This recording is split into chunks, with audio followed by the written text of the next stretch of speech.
Assalamu everyone. So now we are starting the another topic and that is the metals. इस chapter का start कर रहे हैं हम chapter number 5 and that is the investment and refractory dice. Chapter short सा है तो आपने बेसिकली इसको इंपॉर्टेंट चीज़ें देखनी है, सारी चीज़ें कवर करने की ज़रूरत नहीं है. इसमें से जो important like regarding your BCQs regarding your viva आ सकती हैं तो मैं वो चीज़ें बताइस करूँगी. सबसे पहला बात की जाए चैप्टर के अंदर रिगार्डिंग द इन्वेस्टमेंट कि आपके पास इन्वेस्टमेंट मटेरियल कौन सा होता है. तो investment is basically a refractive material. Refractive material that surround the wax pattern.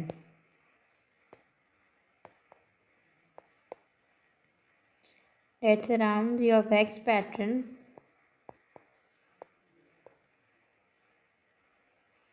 and it is used to make a mold cavity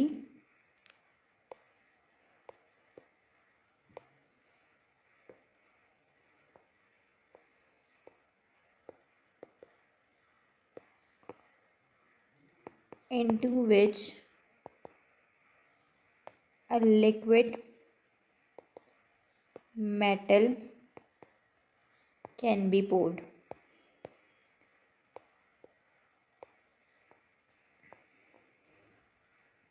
basically what happen is कि जब आप ना आपका एक वैक्स पैटर्न आपने बनाना है for your crown for the bridge, ठीक है, या फिर आप बेसिकली इनले या ऑनले बना रहे हो तो वहाँ पर क्या करना है आपने, जब आप वो कैविटी डिज़ाइन करोगे तो उसके सराउंडिंग में वैक्स पैटर्न के सराउंडिंग में आपने जो मटेरियल इंसर्ट करना है तो उसको कहा जाता है इन्वेस्टमेंट मटेरियल. ठीक है, तो उसका मैंने नाम यहाँ पे क्या लिखा है, रिफ्रैक्टिव मटेरियल. तो रिफ्रैक्टिव मटेरियल क्या है बेसिकली, तो रिफ्रैक्टिव मटेरियल एक ऐसा मटेरियल है जो कि आपके पास टेम्परेचर को विदस्टैंड कर ले. लाइक ऑब्वियसली हमने जब पहले एक डेंचर बनाया था जब, तो हम क्या करते हैं वैक्स पैटर्न को बेसिकली हम लोग रिप्लेस करते हैं बाय द एक्रेलिक. हम उसको हीट करते हैं, हम वहाँ पे एक्रेलिक लगाते हैं एंड देन उसको रिप्लेस कर देते हैं. तो यहाँ पर भी एग्जैक्टली सेम आपके पास होगा कि आपने रिफ्रैक्टिव मटेरियल आपने ऐसा यूज़ करना है जो कि बेसिकली आपके पास हाई टेम्परेचर को, ठीक है, कास्टिंग टेम्परेचर बहुत ज़्यादा होता है तो बेसिकली वो हाई टेम्परेचर को विदस्टैंड करने के लिए हमने क्या करें, हमने अपना क्राउन या ब्रिज बनाने के लिए हमने एग्जैक्टली वही करना है कि हमने बेसिकली उसको सराउंडिंग जो हमारे पास है मटीरियल होगा उसको हमने इन्वेस्टमेंट मटीरियल क्या दिया हुआ है. फॉर एग्जाम्पल अगर ये आपकी एक बेसिकली यहाँ पर मैंने ये बनाया आपके पास, ये आपका वैक्स पैटर्न है सपोज, ठीक है, तो इसकी सराउंडिंग में जो यहाँ पर मटीरियल सेट होगा ना that is the investment material. I hope it's clear कि आपको यहाँ पर जो मैंने मटेरियल ऐड किया दैट इज़ इन्वेस्टमेंट मटेरियल. अब इसकी प्रॉपर्टी क्या क्या हो सकती हैं, हम इस मटेरियल को यूज़ करते हैं ड्यूरिंग दी कास्टिंग.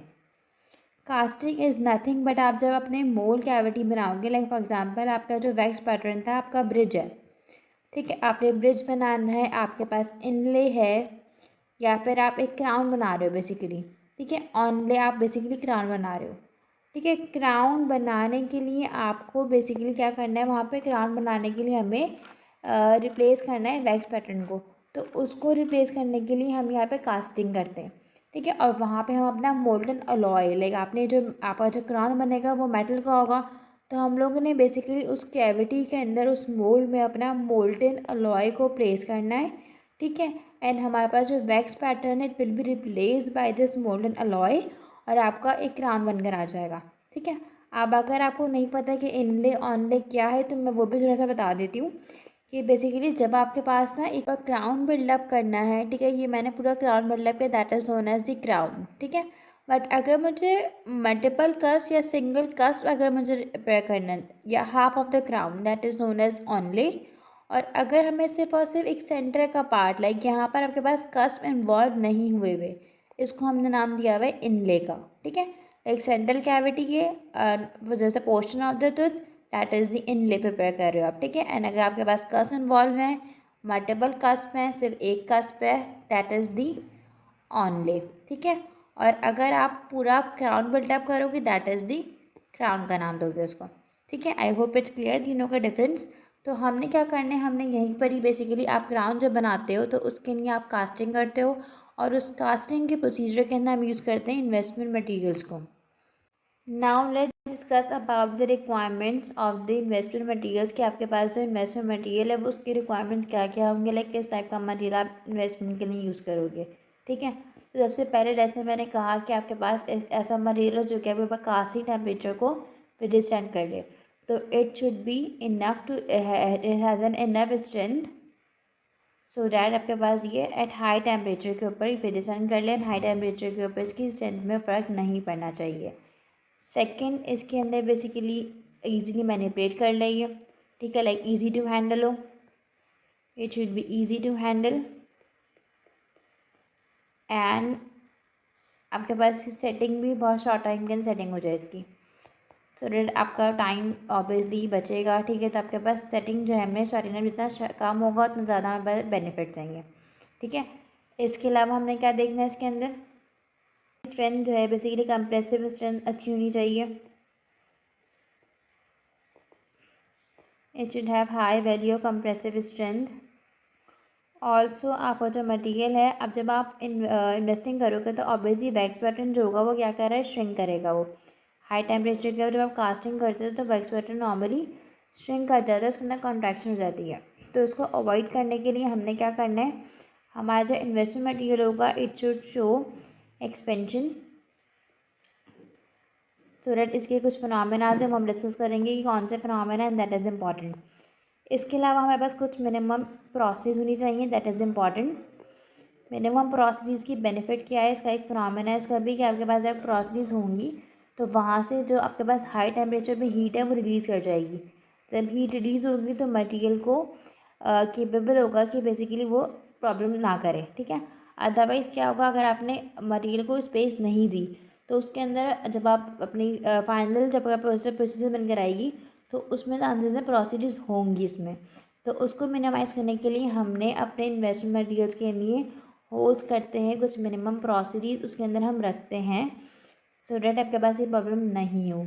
ठीक है, इसके अलावा आपके पास जो है ना, जब आप वैक्स पैटर्न जब आपने बनाया है ऐसा होना चाहिए कि आपका जो इन्वेस्टमेंट मटेरियल है वो एग्जैक्टली इसको रेप्लिकेट कर ले। ठीक है, तो उसका साइज़, इसका शेप, ठीक है, वो एग्जैक्ट इसको रिप्लेस करे। ठीक है, मतलब इसकी डिटेल्स फाइनली को रिकॉर्ड करना चाहिए इसको। इसके अलावा it should be inexpensive. Obviously you are using it for the investment material, so इसको इनएक्सपेंसिव होना चाहिए।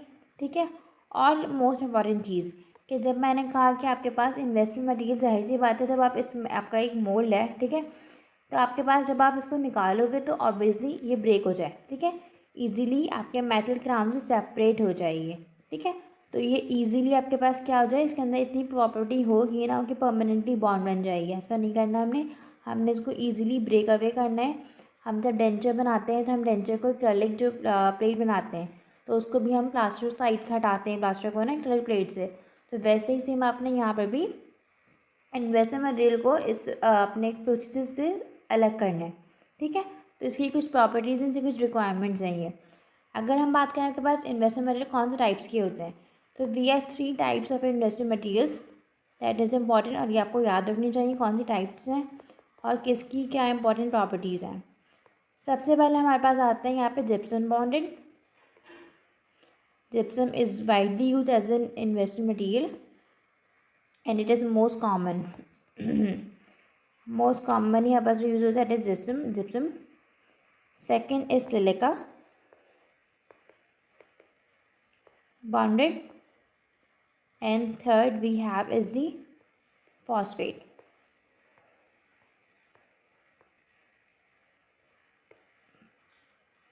Phosphate bonded. ठीक है, इन सब के अंदर आपके पास है ना जो मेन प्रॉपर्टी यहाँ पे जो आएगी कॉम्पोजिशन, दैट इज जिप्सम में जिप्सम बॉन्डेड है, सिलिका में सिलिका होगा ऑब्वियसली, एंड आपके पास फॉस्फेट बॉन्डेड में फॉस्फेट होगा।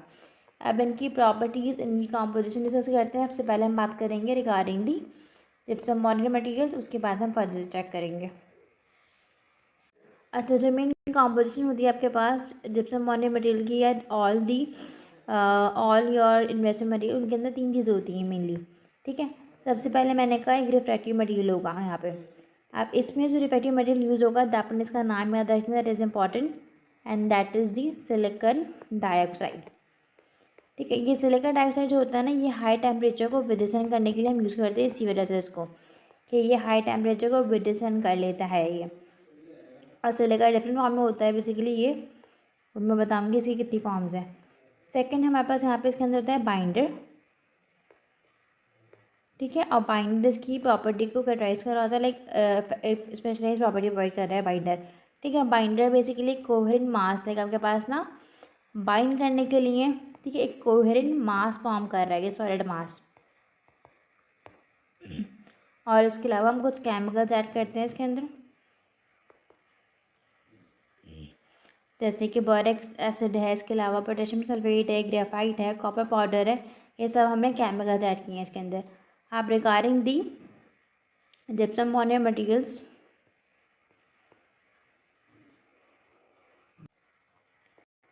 जिप्सम बॉन्डेड जो मटेरियल्स हैं बेसिकली इसके अंदर आपके पास जो मेन इंग्रेडिएंट यहाँ पर आ गए that is the silica, and that is around 60 to 65% silica add है। सेकेंड हमारे पास आते हैं यहाँ पे कैल्शियम सल्फेट हेमीहाइड्रेट,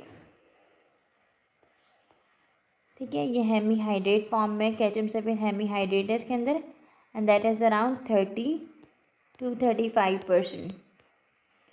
और लास्टली हमारे पास ऐड है यहाँ पे दैट इज़ दी मॉडिफायर्स, और उसके अंदर हमारे पास आते हैं बोरिक एसिड, ये डिफरेंट मॉडिफायर्स होंगे जो कि आपकी सेटिंग को कंट्रोल कर रहे होते हैं, स्पेशली बोरिक एसिड की बात कर रही हूँ मैं, ये सारी टाइम को कंट्रोल करता है, दैट इज़ अराउंड 5%। ये कॉम्पोजिशन आपने याद रखनी है, ठीक है, कि इसमें क्या क्या चीज़ें ऐड हैं। जिप्सम के अंदर सिलिका है मेनली, कैल्शियम सल्फेट हेमीहाइड्रेट है, एंड कुछ मॉडिफायर्स ऐड किए हैं हमने, ठीक है। अब सिलिका जो होता है यहाँ पे क्या, सिलिका की जो फॉर्मेट में आएगा that is a refractive material है ये सिलिका, ये सिलिका सब में ही मौजूद है ऑलमोस्ट। तो सिलिका जो है basically it is a refractive material, as I told before कि आपके पास टेम्परेचर को विथस्टैंड करेगा, ठीक है। मैंने कहा था सिलिका की कुछ फॉर्म्स होती हैं, तो एलोट्रोपिक इसकी तीन एलोट्रोपिक फॉर्म्स हैं। एलोट्रोपिक मीन्स कि आपके पास ना ये इसकी केमिकल ही सेम है ये, बट इसका जो स्ट्रक्चर है वो डिफरेंट होता है वो, ठीक है। दे आर केमिकली आइडेंटिकल, तीनों जो फॉर्म्स इसकी वो केमिकली आइडेंटिकल होती हैं, but structurally they are different.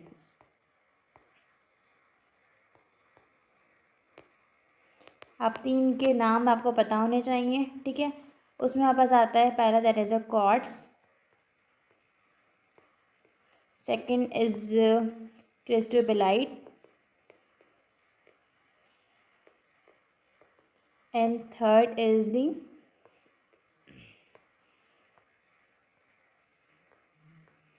ट्राइडामाइड। ये तीन फॉर्म्स हैं, ठीक है। और एक और होती है फ्यूज क्वार्ट्ज के नाम से भी।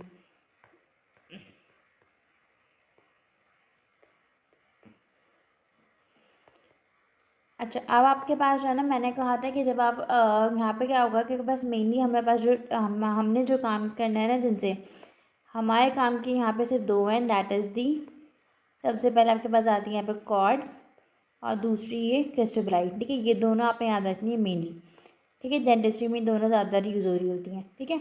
अब यहाँ पे मैंने कहा था कि जब आप कास्टिंग के अंदर श्रिंकेज होता है, ठीक है, तो कास्टिंग में जो श्रिंकेज होगा उसको हमने ओवरकम करना होता है। तो उसको ओवरकम हम कैसे करेंगे, तो उसमें दो फिनोमेना होते हैं जिप्सम बॉन्डेड मटेरियल के अंदर। पहला आपके पास होती है यहाँ पर एक तो थर्मल एक्सपेंशन, एक टेम्परेचर इंक्रीज़ करने की वजह से आपका एक्सपेंड कर रहा है material, that is thermal expansion. और सेकेंडली बेसिकली यहाँ पर एक फिनोमेना एक और that is known as the inversion of crystals. अब इसका मतलब क्या है कि inversion of crystals is basically nothing but आपके पास हो क्या रहा है यहाँ पर कि नॉर्मली आपके पास जो स्ट्रक्चर था वो डेंस था, ठीक है, लाइक हाईली डेंस स्ट्रक्चर होता है वो, चेंज होती हैं वो, ठीक है।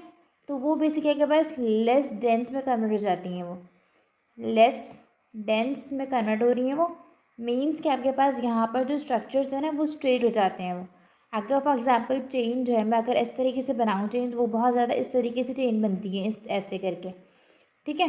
तो ये यहाँ पर ये सर्कल्स होंगे, ये चेन्स की फॉर्मेट में है ये मॉलिक्यूल, ठीक है। तो वो बेसिकली आपके पास स्ट्रेट हो जाती है उसकी चेन, इस तरीके से प्रॉपर एक स्ट्रक्चर में आ रही है। तो उसको हमने नाम दिया हुआ है लेस डेंस का। इसको हमने फिनोमेना को क्या कहा है, इन्वर्जन ऑफ क्रिस्टल्स। ठीक है, this is known as the inversion of crystals and also the thermal expansion. ये दो फिनोमेनास होते हैं आपके पास किसके अंदर, जिप्सम बॉन्डेड मटेरियल के अंदर सिलिका करवा रहा है कास्टिंग को, श्रिंकेज को ओवरकम करने के लिए। सेकेंड हमें यहाँ पर देखना है दैट इज़ दी, तो ना हम लोग सिलिका की जो 3 फॉर्म्स मैंने बताई है उनकी कुछ टेम्परेचर के ऊपर जो इफेक्ट आता है वो देख लेते हैं। सबसे पहले आपके पास जो मैंने बताई है कि आपके पास जो तीनों फॉर्म्स हैं, ये टेम्परेचर जब इंक्रीज़ होगा तो दे विल एक्सपेंड, ठीक है, और increase in temperature they will expand. अब इसमें से जो मेरे पास क्रिस्टोबलाइट फॉर्म है एंड क्रिस्टोबलाइट एंड आपके पास जो क्वार्ट्ज थी ये इसकी जो है ना 2 फॉर्म्स होती हैं, एक होती है अल्फ़ा एंड एक होती है beta, alpha and beta. Alpha का जो टेम्परेचर है it is stable at room temperature पे, ये स्टेबल होता है ये एट रूम टेम्परेचर। और आपके पास जो बीटा फॉर्म है ये आपके पास हाई टेम्परेचर के ऊपर स्टेबल होती है ये, तो इसीलिए हमने इसको बेसिकली हाई टेम्परेचर पे इट इज़ स्टेबल। इसका आपके पास जो टेम्परेचर है इट इज़ अराउंड